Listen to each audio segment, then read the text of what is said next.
it was the first time in my life that I felt absolutely helpless. And I looked around and I saw everybody else was helpless too.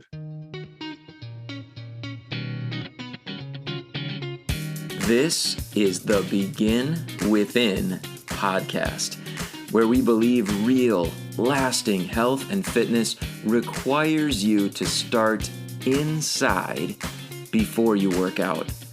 I'm your host, Nate Slegger, and I'm here to show you behind the scenes of fitness. You already know exercise is good for you, but what about all the other things in life that affect your fitness?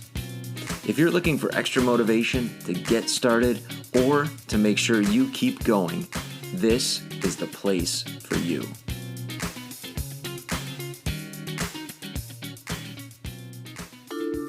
Produced by BeginWithin.fit. If you are working on getting healthier, losing weight, improving your fitness, whatever it is, but you have this feeling that you should be getting better results, you're just not sure what you might be doing wrong. Well, I want to tell you, you are not alone. And that is the very reason why I wrote my latest book, 5 Ways You're Wrecking Your Weight Loss, so that you can take a look at 5 of the most common reasons I see that people aren't getting the results that they deserve for all their hard work. Just 5 really quick fixes that can get you headed toward the results that you want. Check it out. You can download it by going to beginwithin.fit, clicking on the ebook button, or clicking on the link in the show notes. Check out my book. Let me know what you think. Now, on to our episode for today. I've got a good one for you, as always, right? This one in particular is really interesting. We have Dr. Dana Cowles on the show. He is an emergency room physician who is really an expert at dealing with fear, stress, and anxiety. You can imagine in his line of work, he deals with those things every single day. So we're going to pick his brain on the ways that we can confront fear, stress, and anxiety in our life so that we can continue moving toward our goals even when life throws us a curveball and circumstances aren't just not what we expect, but when they are circumstances that leave us feeling fear and anxiety and stress. He has a lot of good information to share on the topic. So what I want you to listen for as we go through are the 3 different types of fear. I think that's super important. We've talked about it before on the show, but one of the key ways that we can begin dealing with something is to start to label it, right? To start to pull it apart, take a look at the parts that make it up so that we can better understand those parts, and then we can start to sort them out, right? In our life, we can figure out what it is that we could be doing with them instead once we understand those pieces better. So Dr. Cowles is going to give us 3 different types of fear. He's also going to talk about the different types of intelligences. So I want you to listen really closely when he talks about those 2 different lists, each of 3 things. So pay close attention to that. And then 2 things, I'm going to give you the secrets right now because I want you to listen closely when he talks about these 2 items. I don't want you to miss them. And this is something we can do when, like I said, life throws us off course. Things don't go according to plan. Here they are. First of all, have a plan. Right? When things don't go according to plan, you should have a plan. I guess that makes sense. But having a plan is so important for when things go wrong. Have a backup plan. Have a plan. He's going to talk about that. And then secondly, keep moving. Keep on moving. Why that is so important when we face fear, anxiety, and even stress in life. So enjoy this interview with Dr. Dana Cowles. when I was very young, I was riddled with fear, and I have paranoias, I have anxieties, and my father was a farmer, dairy farmer out of Meridian, Idaho. Okay. And when I saw him when I was very young, he was fearless. And I also had an older brother that kind of was pushing a little bit to do more things. And he had a phrase, real men, like real men wouldn't use the brakes going down that hill. Real men Okay. go do this, And he was always extremely adventurous. And it seemed like he didn't take a lot of the repercussions into consideration, at least from my view. Yeah. So my dad, when we were young, tried to make sure that we were getting up and doing chores and things like that. So when I was about 8 or 9 years old, we were going up and painting things, and I was standing on the ladder, and I was actually shaking it so hard the thing was clanging against the side of the house. And I always actually hated that about myself, and I wanted to be fearless. And then when I was about 12 years old, I was riding in a car, and I was actually on my knees in the middle seat of a minivan. And I was looking back at a Far Side and a Calvin and Hobbes cartoon. And right then, all of a sudden, I remember the screeching tires and a lot of motion with this sound that is unmistakable of twisting metal. And all of a sudden, the door handle from the sliding door actually just hit me right in the middle of the chest. And I remember that kind of just knocking my wind out real quick, and looking at my sister, who was in a car seat with her hair straight up. And then when I came back onto the seat, I was laying right on the floor there, looking up at the top of the roof, which kind of was bent a little bit. And I remember asking my parents, did the car just flip over? And they just said yes. And I remember that pause from my father, and looking up at the window was crushed in, and the windshield wipers were actually pushing the windshield further and further down. And it was raining, and it was all coming into the car, and it was a very surreal event. And I remember that long pause before my father starts asking out, is everyone okay? Is everyone okay? And somebody yelling, no, Ken is out of the car. And my uncle was actually ejected out of the side. And my sister, the back window actually went out into her face. It was the first time in my life that I felt absolutely helpless. And I looked around, and I saw everybody else was helpless too. Yeah. And so then I remember from that aspect, I never wanted to feel that way again. I wanted to be able to kind of take control of things, and I wanted that fearless feeling. And what I learned during my training and getting into medicine and things like that is there is no such thing as fearless. Everybody has fear, and the medical community has done a severe disservice by treating fear and anxiety like a disease. Disease is a dysfunction of the system.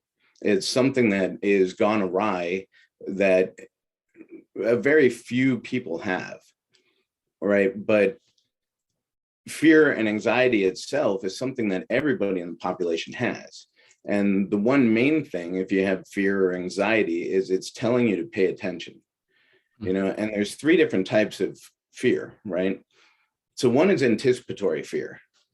I'm afraid of what's going to happen in the future. I'm afraid that this could happen. All right. And the way to treat that is to make sure that you're making a plan. And you have to make a plan, and you have to trust that plan. So when we are in medical communities, we have drills, we have protocols, MCI drills. What happens if there's a mass casualty incident? What happens if there's a lot of victims all of a sudden? What happens if there's a 9/11? And even prior to 9/11, they had protocols and drills that would happen and be put into place if that situation occurred. If you had a kid and you're worried, oh, I'm worried that they're going to drown in a pool, we have two ways to handle that. One is to block off every pool known to man to make sure they can't get access to it, or teach them to swim. Mhm. so that if and when they come into a pool, they know exactly how to handle it. The secondary type of fear, and I'll say from that aspect of the anticipatory fear, is the vast majority of times it'll never happen. Mm. We train for mass casualty incidents, and everybody worries about, what am I going to do if there's a plane crash? What am I going to do if there's any situation? And for the most practitioners out there, it will never occur. Right. The secondary is the in the moment fear. This is when something like that car accident happens. How do you deal with that? And one aspect of it is, you're in for the ride. It's not something that you can control, because control is an illusion. The Mhm. But the main purpose of fear and anxiety, especially as it's in the moment, is to pay attention. Hmm. So you have to take that time to do as many things as you can. God even does you a favor by slowing down time. Everything can go in slow motion to make sure you can do more things and pay more attention at that time. I was going to ask you about that because I know you made a point to say like it was that moment lasted so long. So that is to our benefit Yes. when we go through that experience. Okay. It helps The us pay attention. physiological, right. It's a physiological effect to make sure that you can pay attention more, to do more things in a short period of time. The last is a retrospective fear. These are the something happened in the past that's bothering me a lot, and that's the PTSD aspect, right? So I lost a loved one, or I was in a brutal situation or an abusive situation, and the retrospective fear is usually because of that feeling of helplessness. You got into a situation where you absolutely felt helpless. It's important to make sure that the first part is to make sure that you remove yourself from that environment. Let's say you're a soldier at war or something like that, or even working in the emergency department, you're bothered by a very bad case or something. You actually have to remove yourself from the environment until you get to the point where you can cope with this, Okay. And the second thing is to take the retrospective and make it a prospective fear, right? So I understand that this happened, right? But I need to make sure that I develop a skill set so that I do not feel helpless in the future, if it were to occur again, and then you can make a plan and trust the plan. Now, there is aspects of fear and anxiety that are well out of proportion, and of course, those need medical and psychological treatment. But to pretend that we're fearless, to pretend that we don't have fear, is just an illusion. It doesn't happen. And the second thing that I would tell you is that everything in life comes at a cost, right? You have to either pay the cost, know what the cost is, and pay the cost, or you're going to accrue interest, right? Tell me And more about that. if you're not paying the cost and you're not accruing interest, that means someone else is paying for it for you, and they will eventually get tired and stop. Okay. And this works not only in finances, but every aspect of your life, right? So let's say you're angry. All right. Then you have to know the cost of that and pay the cost right up front, or you're going to accrue interest. It will build up, build up, build up until when you finally deal with it, it's an explosion, right? Okay. Or somebody's paying for it for you, and they're dealing with the things that are making you angry. They're eventually going to get tired and stop. Yeah.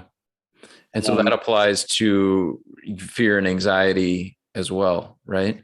Yeah, because one thing that the medical service has done a disservice for is to sit there and say it's uncomfortable, so we should treat it and we should get it to go away. And if you're running away from anything, like if you're in the military or anything like that, they'll tell you, if you're running, make sure you have a destination. Hmm. If you're running away from something, you're going to get lost. Hmm. Okay. So people that are going to try to avoid this fear or avoid this anxiety and just push it away because it's uncomfortable, they're not paying the price of the fear and anxiety that they have. And then they step up further, and it will get bigger and bigger because they're accruing interest, until it'll become an absolute paranoia or Hmm. something that is debilitating in their life. Gotcha. That's what you want to not have happen. That makes sense. So if someone's experiencing that, feeling fear, feeling anxiety, and it's really impacting them, what would be the way to how can I pay the price, pay the cost? Is it to do the planning kind of things that you mentioned? Develop a plan and trust your plan, to make sure that you have a facilitated way. And the second step is to keep moving. Whenever you're on a bicycle or a motorcycle, they teach you very cohesively. If you're at a position where you feel like you're falling over, the thing to do is accelerate.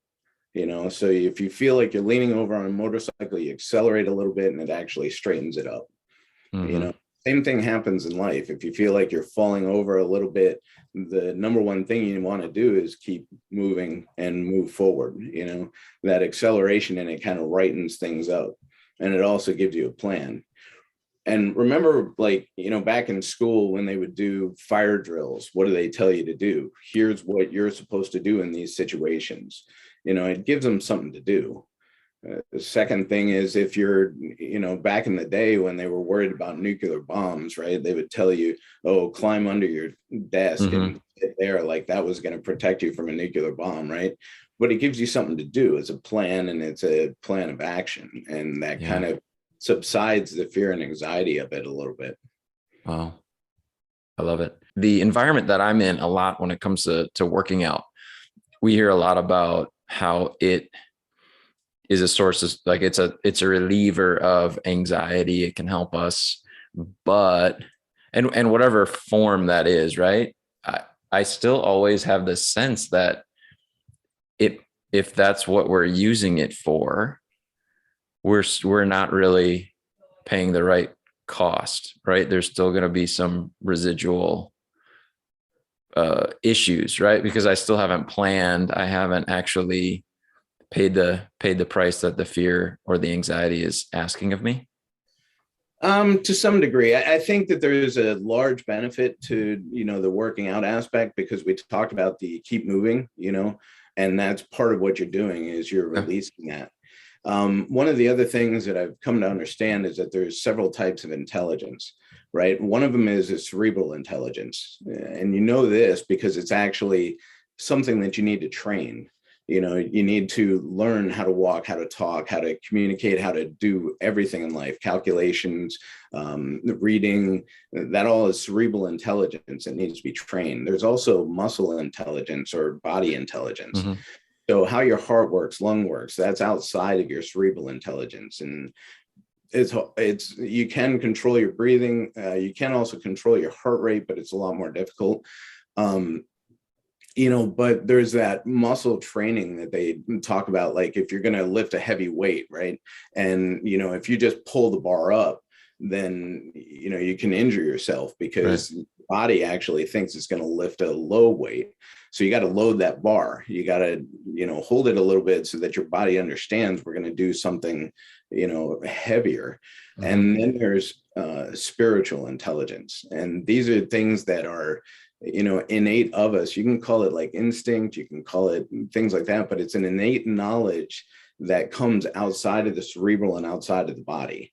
So there's things like a sense of justice, that people don't really teach you, and it's not actually backed up in society, right? Like life is not fair, but there is that sense of fairness that even a toddler will look at and say, I was cheated, or that's not fair, that you took mine away, or, things like that. So, that cerebral intelligence is kind of loud, and the body intelligence is actually very short-lived, right? If you're not going to the gym for a little while, a couple of weeks, it's like it forgets everything, and that spiritual intelligence has the quietest voice, right? What's up here actually is louder than everything else and will try to suppress everything to take over, so if you can quiet this down, right, and allow the body energy to know what it needs to know, and that spiritual energy to come up. This is why meditation works so well, things like that. So basically what you're doing in the gym is quieting this down, right? And the body energy, the body intelligence take over, right? Which is going to release a lot of the worry that is coming from up here, right? I got it. Yeah, that makes a lot of sense. Thinking about those different intelligences, and if we're tuning into one, we're naturally quieting the other. I Mhm. like that a lot. And Yeah. what, yeah, from that aspect, are you paying the cost then? And actually that can be part of your plan, right? Okay. So if you want to take away from that worry, like some of it isn't directly impacting what's going to happen. Like we talked about leaning over in an airplane if there's an emergency or whatever, that's not affecting the situation, but it's actually, paying part of the cost because it's giving you something to do outside of, right? And so, especially in the environment, if it's causing you fear or anxiety, removing yourself from that environment is pretty critical. Hmm. If it's not something that you can do anything about, right? Right. So, one of the important things is to understand what can you do something about and what can you not. Yeah. Okay. And that goes back to those three fears that you kind of started with, the way they divide out. Yeah, how you plan, how you respond is going to be different depending on which one. I'm curious, when you encounter a stressful situation, and I keep using that word, maybe anxiety is a better word, but you're in emergency situations, right? As a physician. How, Mhm. could you tell me a little bit about, just, briefly, how do you deal with a really crazy, stressful, anxiety filled day or even episode? Like how do you, as an expert, how do you do it? What happens? So, what you're talking about is the usual day. Okay. Yeah. Yeah. So, What's your habit like when it comes to that? So I actually, and we talked about wanting to be fearless, and that was what I was, when I was young, that was my goal, and I learned through the years that it's just not possible. So, Hmm. do you have fear? Yes, everybody has fear. It's just a question of which way you run. So I find that if there's certain chief complaints that people will check in with that make me nervous, and they'll say, oh, this is, and almost 9 times out of 10, I'll walk into the room and start talking to them and be like, oh, this isn't actually a big deal. You know, Pregnancy is one of those things. It's like, somebody is 38 weeks pregnant coming in complaining of abdominal pain. You're like, oh, okay, I got to go grab my catcher's mitt. We're gonna go deliver a baby today, or and a lot of times it turns out to be nothing at all. But it'll still kind of put you into that situation where you're like, okay, this is something that we're gonna have to deal with. The number one thing, keep breathing. Monitor your breathing, right? If you feel like you're breathing a little bit heavier, then you got to let it go. The secondary thing is you have a plan and trust your plan, right? What I have is a skill set. So there's education, there's training. I need to go Hmm. back to that. And you have to keep things simple. So we have an ABCD method of treatment. So airway, how is it? Are they breathing okay? Are they making the right noises? Are they, and then B is breathing. How are they breathing? How are they, is it fast? Is it slow? Are they not breathing at all? Do you have to intervene at any time? C, circulation. How's their pulse rate? How's their heart flow and function? Right. D, disability. Are they able to move everything okay? Are they able to move their arms? Are they able to move their legs? And then E is exposure. You make sure that you take a look at every part of them that's having a problem. Is there trauma? Is there something that needs to be addressed from that aspect? I'm a pilot too. So when you fly airplanes, it's the same thing. You got to go back to your core things, right? In medicine, Hmm. vital signs are vital. In flying, it's the 8-pack. You got to look back to your main core instruments, and make sure that everything is straight and level and that it's, right there. So um, as long as you bring things back to the base, right, to the simplest parts of what you can do about a situation, and then it brings it in. If someone's listening and they're feeling like, I gotta do a better job handling anxiety, what would you recommend as the best first step that they um, take? the first step and the most important step is keep moving. Okay. And from when I was young, there was always a reason to stop or to run away or to not take that next thing. And I've always kind of lived by the idea that, you're not going to regret the things you did in life. When you look back on it, it's always going to be the things that you didn't do that you're going to regret. So just like that bike is falling over, pedal faster and it straightens up. Yeah. Like leaning over, just give it a little acceleration and it straightens right up. And from that, because I was so riddled with fear and I hated that about myself, I wanted to just keep moving. So in that aspect, I learned how to be an EMT paramedic. I learned how to scuba dive. I learned to be a pilot. I would shoot off to space if given the chance. Did all the roller coasters, did all the skydiving and stuff like that. And it was just to keep moving and understand that these things are not as perilous as the cerebral intelligence tells you it is. Dr. Dana Cowles, thanks for being here with us. Thanks for having me. I have a link waiting for you in the show notes so that you can follow Dr. Dana Cowles' work at CowlesEmergencyServices.com. Check it out. Stay in touch with him. And what an awesome message, isn't it? Because let's be honest, we all face fear and anxiety and stress, and the things that he shared actually work. And he's using them each and every day. Of course, the team he works with and teams like his all over the place are using the same tools in order to be able to successfully deal with fear, anxiety, and stress. And those are some of the things that I hear people tell me day in and day out are holding them back when it comes to doing the things that they tell me they know they should be doing, but they're not doing them. It's fear, anxiety, and stress in a lot of cases that are holding them back.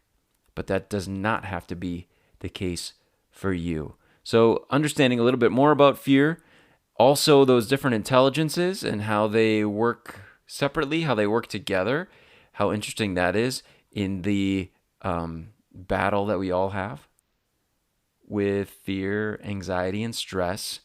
And then those two pieces, have a plan and keep moving. I think for our little wrap up here, what I would like to focus on is the idea of having a plan, because I think the keep moving issue is solved when you have a plan, right? You know what the next step to take is. And first of all, we need an initial plan, right? We need the plan A, if you will. What are the pieces of your plan? That's my question for you. And if you are going to be successful in this journey toward becoming a healthier version of yourself, we can't just guess. We have to have a plan. We have to have something that we're repeatedly doing so that we can get results out of it. And of course, if the pieces of the plan aren't getting the results you want, then you can start to plug and play with different aspects of the plan to change it up. But we need a plan A. And whatever that is for you, a quick system that I would think would work for most people, right, is giving attention to nutrition in some way, giving attention to hydration, giving attention to sleep, rest, recovery, right? Giving attention to their own inner work and giving attention to how they're connecting with the world around them, right? Those 5 pieces we talk about a lot here on the Begin Within podcast, but each of those should be part of your plan and have a way to fill your needs when it comes to each one of those areas and learn over time what works for you. Now, plan B. What happens when a situation comes up where fear, stress, and anxiety begin to set in, and now the initial plan just is not possible? Do we just give up? Or do we do like the A, B, C, D, E, like Dr. Dana Cowles promotes? Something very similar. Okay, everything just went to pieces. What do we have here? Let me start to put things back together. Do I have my water? Maybe that's the thing for you. I know we've talked about that on the show before. Step 1, get some hydration going. What a great place to start.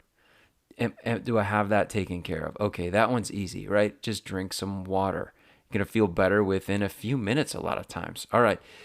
Next, where do I go next? What do I have to do to take care of my nutrition? How can I make sure? Maybe for you, it's in a situation where life is just all over the place. It's just about eating regularly so that later you're not just a monster craving all kinds of things because you're so hungry. And also then you have the energy to deal with the situation at hand because you're staying properly nourished. Maybe it's just, what can I eat? What's the healthiest version of what's available to me right now? And we start building from there, right? So having a plan is so very important because I'll tell you what, life is going to happen. Things will come up. And man, especially when we're doing something that is challenging, like trying to improve our health, when so much of the world around us is unhealthy, things can very easily get thrown off kilter. They can very easily become even more challenging. We're already trying to do something difficult. So it doesn't take much, right, to kind of throw things off balance. So what are the basics for you? Could you list them out? Could you begin to plot a healthy course even when things feel like they're kind of falling apart all around you from what you would actually prefer? Could you do that? Could you have a plan like that to fall back on when things get difficult? And then just build that into your life. Put the healthy meals in the freezer.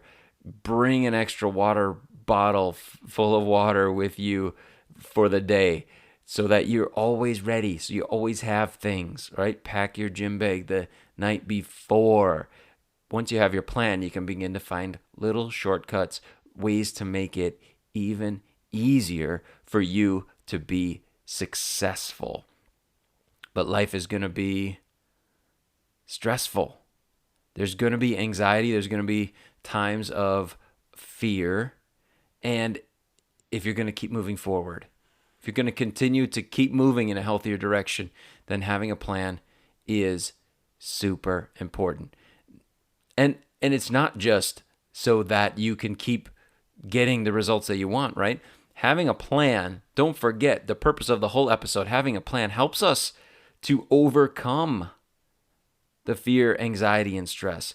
It helps us to get out of that mode when we have a place to move to. So if you have just a few minutes before you move on with the rest of your day, or it's something you can schedule in your calendar, just take a few minutes. Maybe if you're going to put in your schedule 10 minutes at some point, just to plot out your plan. Hey, the next time things get crazy in my life, here's what I'm going to have in place, ready to go to keep me moving in the right direction. Not only will you make sure that you continue to get the results that you want, continue to become more like the person that you want to be, but you are going to be able to overcome fear, anxiety, and stress that much easier because you have a direction to keep moving. Hey, thanks so much for tuning in with me once again this week. I love our time together, and I will talk to you again very soon right here on the Begin Within podcast.